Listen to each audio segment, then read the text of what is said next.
राजधानी लखनऊ में आज रोबोटलिंक्स प्राइवेट लिमिटेड की ओर से यशराज इंस्टीट्यूट गोमती नगर में एआई रोबोटिक्स और साइबर सिक्योरिटी विषय पर एक दिवसीय कार्यशाला का आयोजन किया गया। कार्यशाला में प्रसिद्ध लेखक एवं विद्वान शशांक जौहरी ने कॉलेज छात्रों को संबोधित किया। उन्होंने कंप्यूटर, आर्टिफिशियल इंटेलिजेंस, रोबोटिक्स और साइबर सिक्योरिटी से जुड़े विषयों पर विस्तार से जानकारी दी। शशांक जौहरी ने बताया कि आने वाले समय में एआई, रोबोटिक्स और साइबर सिक्योरिटी का महत्व तेजी से बढ़ेगा और यह क्षेत्रों भविष्य की नौकरियों का आधार बनेंगे। उन्होंने छात्रों को उपयोगी एआई टूल्स और नई तकनीकों से भी परिचित कराया।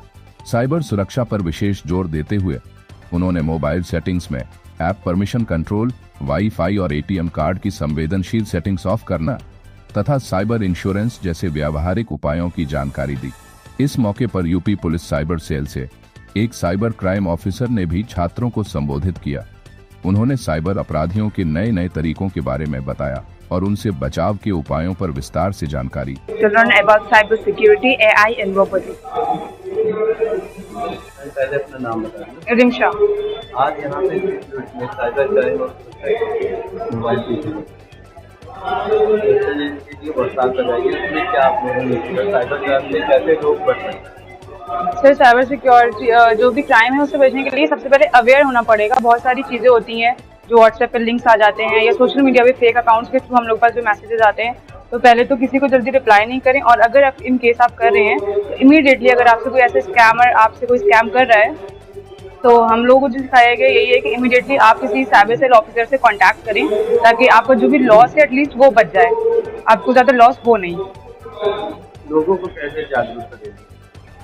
लोगों को सर जो आजकल जितने स्कैम चल रहे हैं न्यूज़ के थ्रू लोग इतने ज़्यादा अवेयर हैं। अब पता ही है, सभी को पता है, कोई एजुकेटेड है इधर नहीं है, इससे नहीं कर होता है। बट अगर न्यूज़ के थ्रू लोग न्यूज़ देख रहे हैं, उसके थ्रू लोग खुद अवेयर हो रहे हैं, अपने आप को खुद इतना इंसान बना रहे हैं कि हाँ हमें कोई भी फालतू लिंक पे क्लिक नहीं करना है, कोई भी पीडीएफ डाउनलोड नहीं करनी है। जो भी ईपी की फाइल्स होती हैं उनको ना इंस्टॉल करें ताकि स्कैम से बच सकें।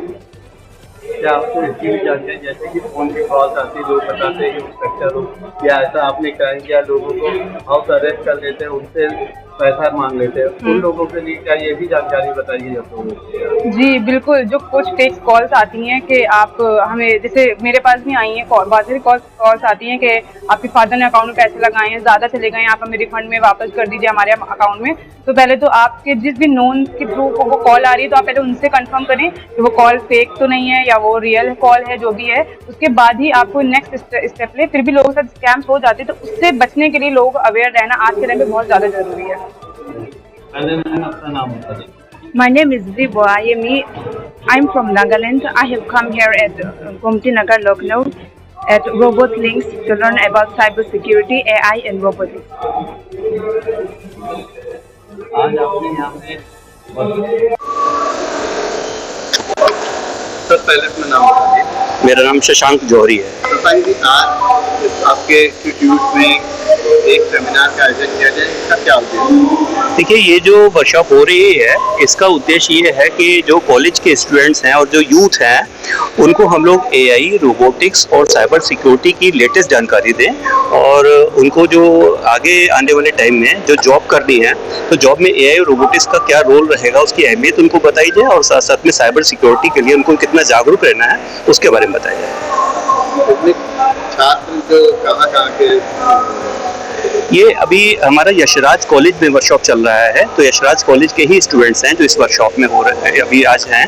और बाकी हम लोग और भी कॉलेजेस में वर्कशॉप कर रहे हैं और लखनऊ के बहुत सारे कॉलेज में हम पहले भी कर चुके हैं और अभी आगे भी करने की तैयारी है। कि आप लोग साइबर सिक्योरिटी के बारे में जानकारी लोगों मतलब बच्चों को बता रहे हैं, लेकिन इस समय जैसा कि युग चल रहा है इसमें साइबर क्राइम बहुत ज़्यादा है जी, इससे बचाव के कुछ ऐसे कारण हैं जो लोग जागरूक रहे, आपके द्वारा बताए गए कौन बात है?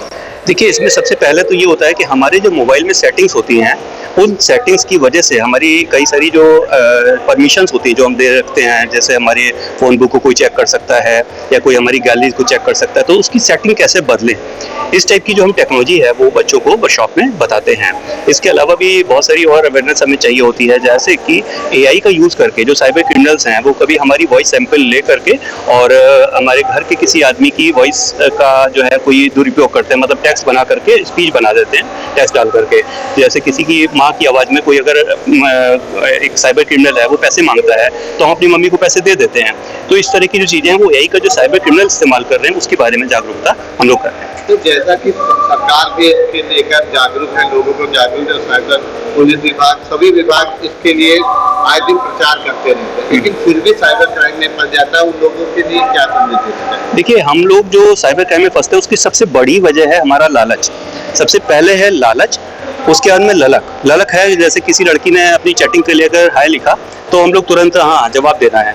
तो ये जो कुछ चीज़ें हैं लालच से सबसे पहले कि हमें कुछ ये लिंक पे क्लिक करेंगे तो हमें 50 रुपये का रिचार्ज आ जाएगा, इस तरह की जो चीज़ें हैं। या फिर हम किसी मैसेज को फॉरवर्ड करेंगे, 10 लोगों को फॉरवर्ड करेंगे तो हमको कुछ बेनिफिट होगा। तो इस तरह की जो चीज़ें हैं जो हमें फंसाती हैं। अगर हम केवल इतना सिक्योरिटी रखें कि कोई भी आने वाली लिंक जो है वो किसी साइबर क्रिमिनल ने भेजी है, ये हम मान के चलें।